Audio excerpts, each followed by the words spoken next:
Isfahani Pak, dari guru SMP Negeri 11 Jakarta, Ya, calon guru penggerak angkatan 9 yang mempunyai tugas untuk mewawancari Bapak tentang pengambilan keputusan berbasis nilai-nilai kebajikan dalam kepemimpinan Bapak sebagai kepala SMA Negeri 16 Pak. Kalau boleh tahu, dalam 3 bulan terakhir ini ada nggak kasus yang Bapak tangani yang merupakan kasus terberat yang sudah sampai tahap penyelesaian? Ceritakan Pak. baik, terima kasih ya. Eh, Bapak Isfani ya? Iya Pak. Isfahani. Iya Pak. Ya, Isfahani kan perempuan ya. Begini Pak, kasus kita dipandang berat, atau tidak berat itu memang tergantung dipandang Pak ya. Iya Pak. Ya kan. Jadi kadang-kadang kasus ini dianggap berat oleh satu orang, mungkin ringan oleh orang lain gitu ya. Ya kan. Tergantung kita memandangnya. Kalau di sekolah itu, kasus yang paling berat yang saya alami adalah bagaimana menghadirkan anak-anak itu di kelas. Ya. Ya, karena ini sudah merupakan fenomena ya di hampir setiap sekolah. Ya. Karena sistem donasi yang saya kira ini juga positif negatifnya ada gitu kan. Nah, ternyata anak-anak yang masuk dengan karpet merah dengan donasi ini tidak juga diiringi dengan niatan belajar itu ya kan, dia tidak berjuang untuk mendapatkan sekolah tapi dia masuk dengan melenggang gitu kan, tanpa harus berjuang. Nah, dalam kenyataannya ternyata anak-anak yang seperti ini di dalam proses belajar mengajar menjadi masalah gitu kan. Masalahnya ini karena saya sudah banyak mendapatkan cerita dari guru-guru, ya kan, dari guru BK segala macam. Ternyata permasalahannya itu tidak di anak gitu loh, kebanyakan di keluarga, gitu, ya. Keluarganya apa? Keluarganya adalah orang yang tidak peduli terhadap anak itu, ya kan. Nah, kasus yang pernah saya alami yang cukup berat adalah mengambil keputusan bahwa anak ini harus keluar dari sekolah. Keluarkan. Ya. Anak ini sudah terpantau kurang baik ya saat dia kumpul-kumpul ya kan dengan gengnya ya kan, kemudian ya suka mancing-mancing gitu. Karena koordinasi saya dengan polisi itu agak intens, anak ini sering kali gitu loh ya kan melakukan pertemuan. Bahkan tangkap waktu ada peristiwa demo ya, demo dia juga bagian dari demo itu yang kemudian saya repot harus mengambil ke polisi dan sebagainya. Itu saya catat sebagai satu kenakalan. Kemudian saya bina. Ternyata anak ini tidak bisa mengikuti pola pembinaan saya gitu kan. Nah, dia memang orang yang ingin menjadi virus lah gitu ya di sekolah ini. Lalu ada aja gitu loh, ini misalnya. Entah dia ngajak kabur gitu ya, entah dia ngajak loncat, kena lagi gitu kan. Akhirnya saya buat pembinaan lagi, ya tentu saya pembinaan ini karena sudah 2 kali seperti ini agak juga ya, orang tuanya segala macam. Ternyata ada lagi kasus, ya kan. Dia nongkrong di suatu tempat, ya kan. Kemudian dengan anak yang bukan dari SMA 16, tapi dari SMA 28, dari SMA 2 apa 8, SMA 82. Ini kan sudah luar ya kan. Foto sama polisi ini. Ternyata setelah itu dia mancing-mancing keributan dengan STS, SMK Satya apa ya, yang di apa itu. Akhirnya ke sini datang kepala sekolahnya, wakil kepala sekolahnya, ya kan, ya untuk menyelesaikan masalah ini. Ya kan. Nah, akhirnya apa? Akhirnya ya udah ya kan, Saya panggil anaknya, saya konfirmasi dengan kepolisian segala macam bla bla ya. Nah, kata anak ini nggak bisa dibina gitu loh. Bisa. Ya kan? Nah, orang tuanya ya saya sudah kasih tahu gini ya kan. Kayaknya anak ini tidak cocok SMA 16 ya kan. Karena hanya dia aja terus cari masalah gitu loh. Ya kan. Padahal ibunya itu ya bukan, maaf saya orang mampu gitu kan. Ya sendiri buruh cuci gitu ya kan. Suaminya juga apa namanya tidak kerja gitu kan. Ya hanya berharap anak ini ya sekolah, tapi ya gimana? Ya saya harus mengambil keputusan ya kan. Saya harus melindungi yang banyak daripada yang sedikit. Kan itu lebih baik. Gitu kan. Ya, kalau saya harus membina yang orang satu ini yang tidak mau dibina, ya akhirnya tenaga kita juga berkuras ya kan. Ya, sebetulnya nggak seperti itu, tapi ya memang udah berkali-kali gitu. Nah, saat itu kan ada aturan kepala sekolah jangan mengeluarkan siswa. Ya. Ya, saya tidak mengeluarkan siswa, ya kan. Tapi mengingatkan orang tua murid bahwa anak ini tidak cocok di sini. Mungkin ada yang lebih cocok lagi tempat lain. Gitu. Sebab kalau saya teruskan, ini yang 800 siswa itu akan menjadi masalah, gitu. Tidak nyaman dan sebagainya. Ya, saya minta mengetuk hati orang tuanya. Gimana Pak? Saya bilang gitu. Sekolah sudah di sini, saya bilang gitu. Yang cocok di mana gitu. Saya dia mau mengundurkan diri. Gitu. Mengundurkan diri. Mengundurkan diri, ya kan. Tapi dengan pola-pola pikir seperti itu, akhirnya dia sadar. Karena kalau disuruh mengundurkan diri secara tiba-tiba nggak mungkin, ya kan. Ya kan? Makanya perlu ada penjelasan. Jadi nanti kalau dari kepala sekolah, ya kan, penjelasan itu harus lengkap, ya kan, dan data-data harus kuat, ya kan. Bahkan saya punya tips tuh Bu, anak ini kan tidak pernah jarang masuk gitu kan. Ini anak sebelum pas keguguran ya, sekarang ini deh saya bilang gitu. Anak ini jarang masuk, saya bilang gitu. Saya punya hukuman buat kamu. Hukumannya apa Pak? Tiap pagi kamu harus buat absen tantangan saya. Jam 7 kurang udah jam setengah, ya kan? Berapa minggu Pak? 1 minggu. Kalau dalam 1 hari ini ada yang tidak tanda tangan, kamu nggak masuk atau kamu lupa ya, tambah lagi 1 minggu. Gitu. Ya, kayak gitu ya kan. Nah, saya nggak bakal ini tambah 1 minggu lagi untuk tanda tangan sini pas sekolah. Efektif juga tuh, ya kan? Efektif juga, ya kan? Ternyata memang eh, anak-anak itu memang harus sadar bahwa dia sekolah bukan kemana-mana. Ini waktu kejadian itu dia ada di luar gitu loh, ya kan. Alasannya apa sakit lah apa gitu kan. Nah Bapak Ibu juga harus tahu nih ya kan. Saya agak prihatin juga nih dengan orang tua murid ini ya kan. Dia lebih melindungi anaknya daripada ya kan. Nah ini yang membuat kita kita ya kan. Orang tua yang saja bilang sakit apa kita kok anggap saya gitu kan. Gitu. Oke. Terus bagaimana cara Bapak mengidentifikasi kasus yang Bapak alami tadi itu ini dilema etika, ini prinsip moral, gitu kan? Bagaimana Pak? Ya. Kalau cerita etika itu ada di atas peraturan, Pak. Ya. Ya, ada di atas peraturan. Ya kan? Kalau peraturannya seperti ini, belum tentu etikanya benar, Pak. Ya kan. Contoh misalnya, ya kan. Anak ini apa namanya melanggar peraturan, ya kan? Gitu. Melanggar peraturan. Nah, kemudian apakah kemudian anak ini beretika baik atau tidak? Gitu. Fatwa itu kadang-kadang menjadi lumer gitu ya, melihat tingkah laku, sopan santun sebagainya ya kan.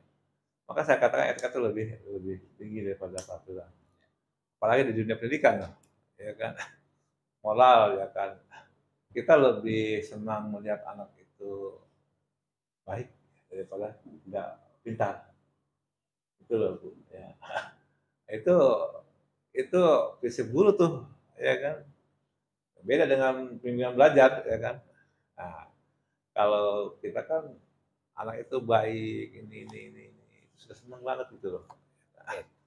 Untuk kasus yang tadi Bapak putuskan itu berarti Bapak mengambil apa namanya pertama mungkin kepentingan yang kelompok yang lebih besar gitu Bisa ya Pak betul ya. ya. Kemudian jangka panjangnya Ya, bagi siswa-siswa yang lain begitu boleh boleh betul. dibilang katakan gitu Pak. Iya, karena kalau kalau kita biarkan bisa terpancing, Pak, ya kan? Serang menyerang, Ya. ya kan? Itu kan harus kita tangkap sebagai satu gejala. Memang selama ini sudah ada faktanya bahwa siswa yang lain ikut ke dia gitu Pak. Nah, Ikut gerombol ke dia juga. ya artinya kalau sudah ada yang mancing di sana, di SMA 16 ya kan, siapapun yang di SMA 16 pasti dia kan akan nyerang kan gitu kan, ya kan? Yang nggak tahu temennya juga ya kan, nah dia seperti itu, ya kan? Jadi saya ambil keputusan itu, udah cut aja sekarang itu, daripada panjang gitu, Ya, ya. ya. Ini langkah-langkah atau prosedur seperti apa yang Bapak lakukan selama ini kalau menangani kasus seperti itu diawali dari apa, kemudian dari apa Ya, Pak? tadi udah diserahkan ya, pendataan tentang anak ini, Pendataan, dari mulai kehadirannya, kehadiran, pelanggarannya, prestasinya apa, dan sebagainya. Objektif lah gitu kan. Lalu bagaimana sikap orang tuanya, ya dan apakah mendukung tidak mendukung sini.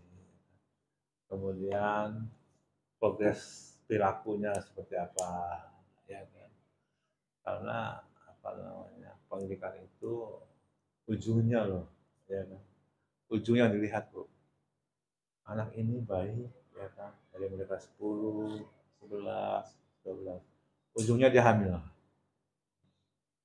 ya kan, ujungnya nih, mama berkata, ya kan, ujungnya ya, ya kan, makanya dari yang baik ya tuh sampai kepada ah, ujungnya itu penting, ya. kemudian Pak hal-hal efektif apa saja yang menurut Bapak penting dalam mengambil keputusan misalnya untuk mengumpulkan para wakil, staf dan lain sebagainya. Apa memang dari hak prerogatif Bapak sebagai kepala sekolah? Ya, saya ambil keputusan itu tidak independen sendiri ya, Ya, tapi selalu melibatkan karena kan ekosistem ya. ya, ya. Seperti ekosistem itu kan ada paspor, ada wakil, ada staf, ada oleh kelas sebagainya. Semua ini kan satu barisan yang mengusung visi misi SMA, ya kan? SMA, ya kan? Sehingga harus apa namanya dilibatkan semuanya gitu, semuanya, ya kan? Akhirnya apa? Akhirnya kita harus selalu mencari menginvestigasi masalah-masalah, ya kan, apa akar masalahnya, kenapa demikian, siapa yang terlibat sebagainya, itu selalu menjadi bagian penting saya itu, ya kan. Sehingga langkah saya walaupun setiap langkah tidak mulus benar, tapi langkah saya mendekati kesempurnaan gitu, ya kan, dan ada dukungan-dukungan fakta-fakta itu, ya. Nah, oleh karena itu ya ini masih pelajaran ya, pelajaran dalam keputusan seperti itu ya. Tadi sudah saya sampaikan ya kan, jangan terlalu berpaku dengan kecepatan, tetapi juga kita harus ketepatan gitu dalam keputusan.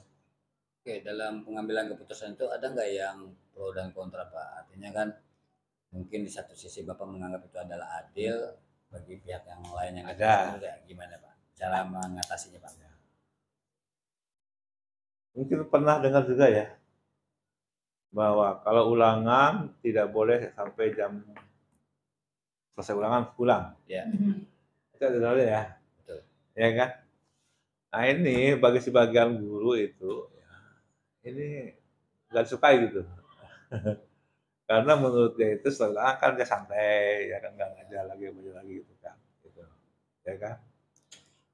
Nah kalau saya kan harus mengamankan kebijakan, itu fungsi kepala sekolah, ya kan. Gimana? Ya, ya saya nggak mau tanda tangan jadwal tes ini sebelum waktu akhirnya pukul 15. Tetap jalankan sampai sesuai waktunya Pak.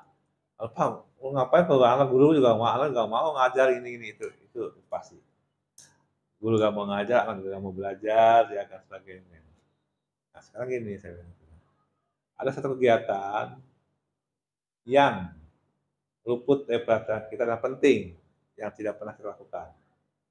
Apa? Saya bilang gitu kan. Bapak Ibu masuk, ya.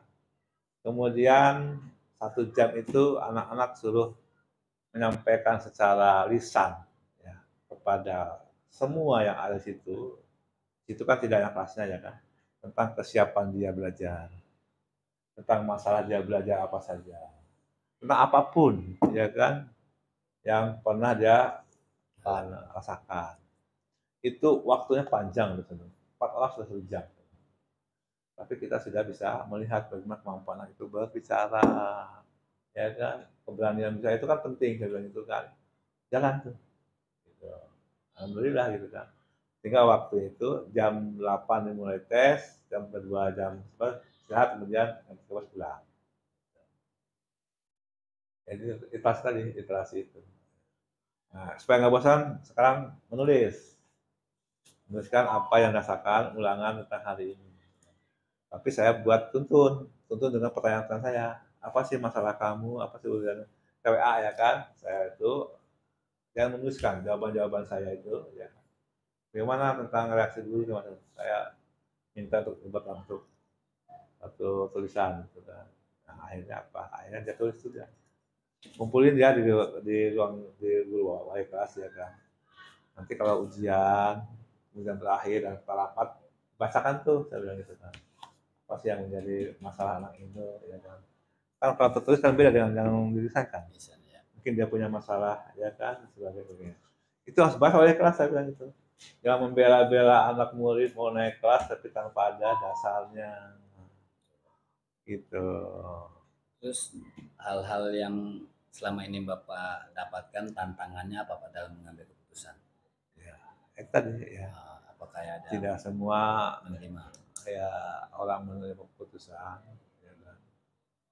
Tapi kita bisa memaksimalkan orang memahami itu, ya kan? Ya, caranya apa? Kita laksanakan dulu, ya kan? Laksanakan dulu, nanti orang yang tidak mau memahami dan tidak mengerti itu akan melihat dengan kenyataan, gitu. Kalau kita portal, pokoknya ini harus dilakukan gini-gini, nggak bisa juga, gitu. Ya kan? Karena kan orang itu punya pandangan yang berbeda, ya kan? Tapi tunjukkan dulu gitu loh. Tunjukkan dulu, ya kan? Seperti misalnya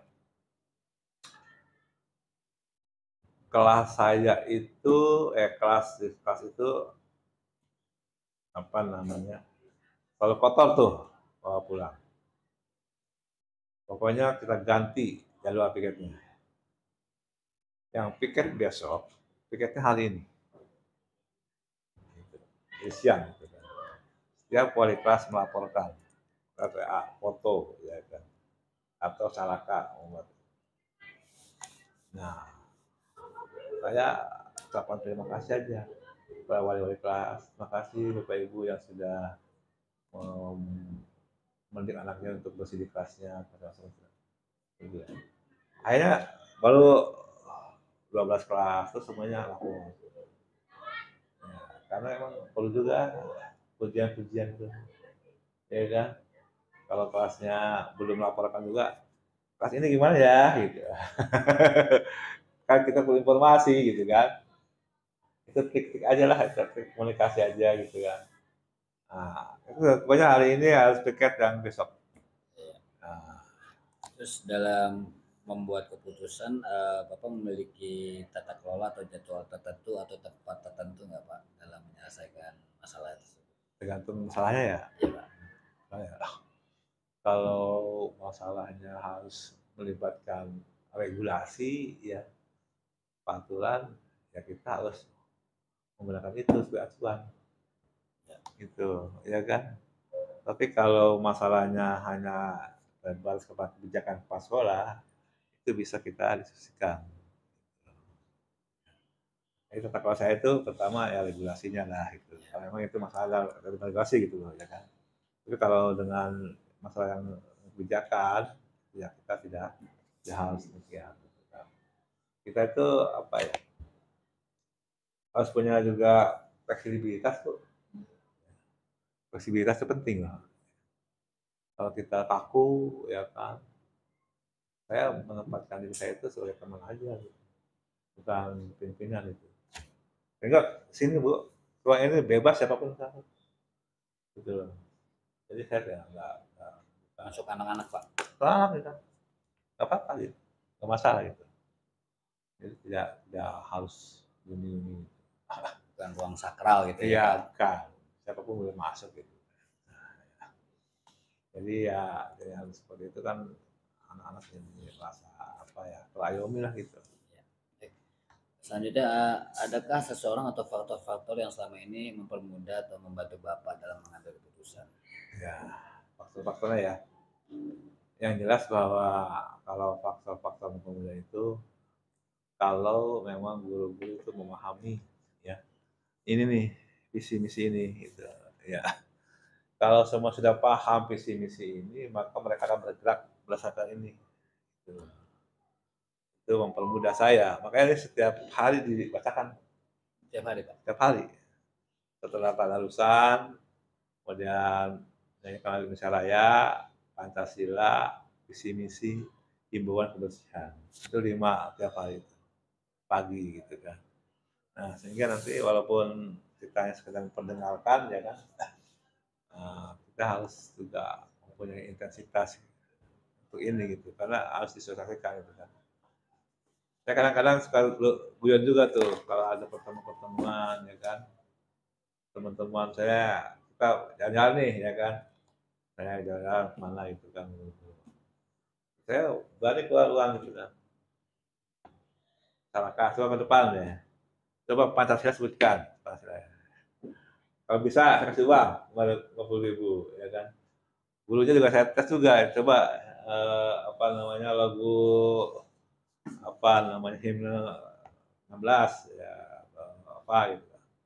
Ini kan sebenarnya nggak hafal juga, visi misi ya gitu kan, gitu. Saya selalu berhadiah gitu kan. Termasuk yang hafal Asmaul Husna ya kan, saya keluar ke depan, nggak apa-apa lah 100.000 nggak apa-apa ya kan, untuk spasi. Salah satu ya, sehingga anak-anak juga apa ya, bukan kita ini ya, tapi kita menghargai lah gitu ya.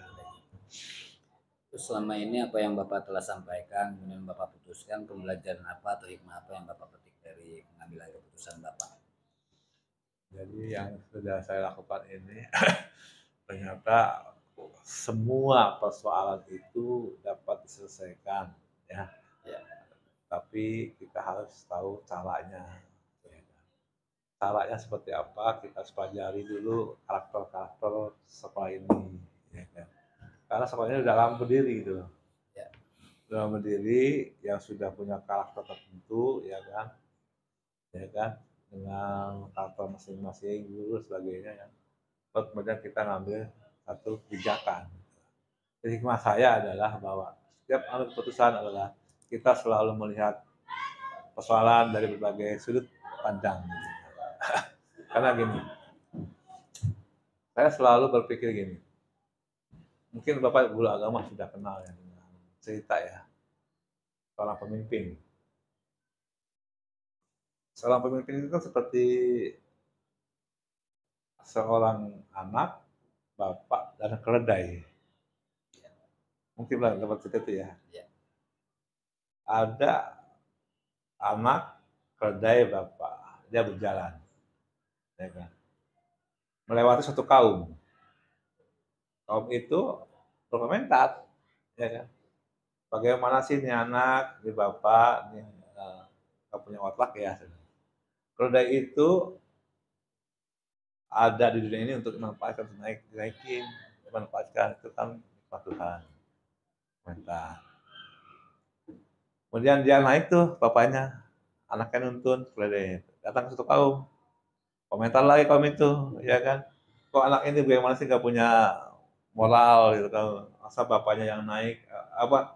Bapaknya nggak punya moral, ya anak bapaknya yang naik, anaknya nuntun, gitu kan?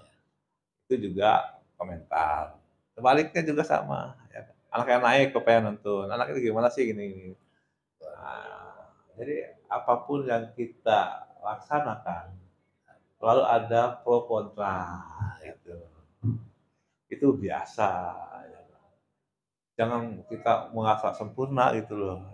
Gak apa-apa ya kan. tentu ada hal yang baiknya dari orang kontak itu. Saya begitu sih, apapun yang kita lakukan pasti ada komentar, baik atau tidak baik. Baik. Terima kasih Pak. Terakhir Pak, ketika Bapak masuk baru apa namanya menjadi kepala sekolah di sekolah ini, eh, Bapak yang adaptasi dengan lingkungan sini atau guru-guru sini atau warga sini yang adaptasi dengan kepemimpinan Bapak? Dua-duanya saya menunggu. Karena apa? Karena mereka pun punya informasi tentang saya.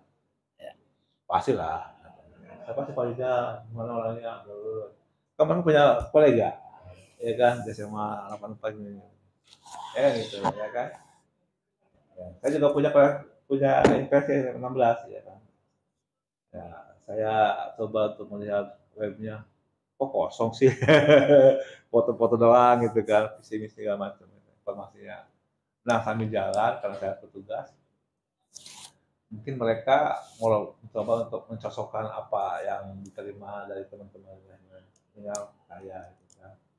Mungkin yang positif ada, yang negatif juga ada, ya kan. Kemudian saya juga masih mempelajari satu persatu, ya kan. Nah akhirnya saya ketemu gitu loh, oh ini rupanya inilah kata-kata yang harus saya lakukan. Yang dia sering katakan, yang saya sering keluhkan, biasanya menjadi sebuah persoalan sama gitu loh. Gitu, ya kan, persoalan bersama. Ya, ternyata soal ini selalu ada perbedaan dalam hal pandangan jabatan, wakil, ada hal pandangan tentang apa namanya kelompok-kelompok dan sebagainya. Gitu. Akhirnya saya harus memutuskan, saya beracara Bu, yuk kita acara keluar sebelum itu. Kayak ada kim Bu, ada kim semua ya kan, semua sama bawa di dalam kim. Saya berkorban uang nggak apa-apa lah, itu hadiah itu kan. Kim, ya persamaan itu penting gitu kan. Alhamdulillah ya kan, sedikit ya kan walaupun enggak semuanya gitu kan. Tapi langkah saya kan tidak salah, menyatukan dalam satu. Ya biasanya kata psikolog ini, biasanya kebersamaan kita dalam satu kendaraan itu akan menyatu dalam satu tujuan. Gitu. Makanya Bapak Ibu nih kalau punya anak, ingin anak-anak itu membuat dia ingin memberikan nasihat, bahwa dia akan mobil Bu, bareng-bareng berdua. Dia tidak akan memikirkan yang lain Bu. Dia akan memikirkan anaknya yang cara gitu. Atau dia akan mengungkapkan perasaan. Itu satu posisi mobil yang jalannya itu misalnya ya itu hanya kita berdua gitu kan, saling komunikasi, bisa tumpah itu dari situ akan masuk gitu. Jadi kalau kita sengaja memanggil orang ini kayaknya susah itu, lebih banyak tolaknya itu. Tapi kalau dia di mobil dia nggak bisa kemana-mana gitu loh, ya kan, sampai ke Ciamis udah sampai Ciamis itu Pak. Jadi jangan tidur. Kita manfaatkan gitu loh, ya kan, insya Allah pasti itu. Baik Bapak, terima kasih atas waktunya. Alhamdulillah saya dapat ilmu yang banyak dari Bapak. Mudah-mudahan bermanfaat juga buat Bapak, Ya, amin, saya, amin. buat Bapak juga. Terima kasih atas waktunya. Assalamualaikum warahmatullahi wabarakatuh. Waalaikumsalam warahmatullahi wabarakatuh.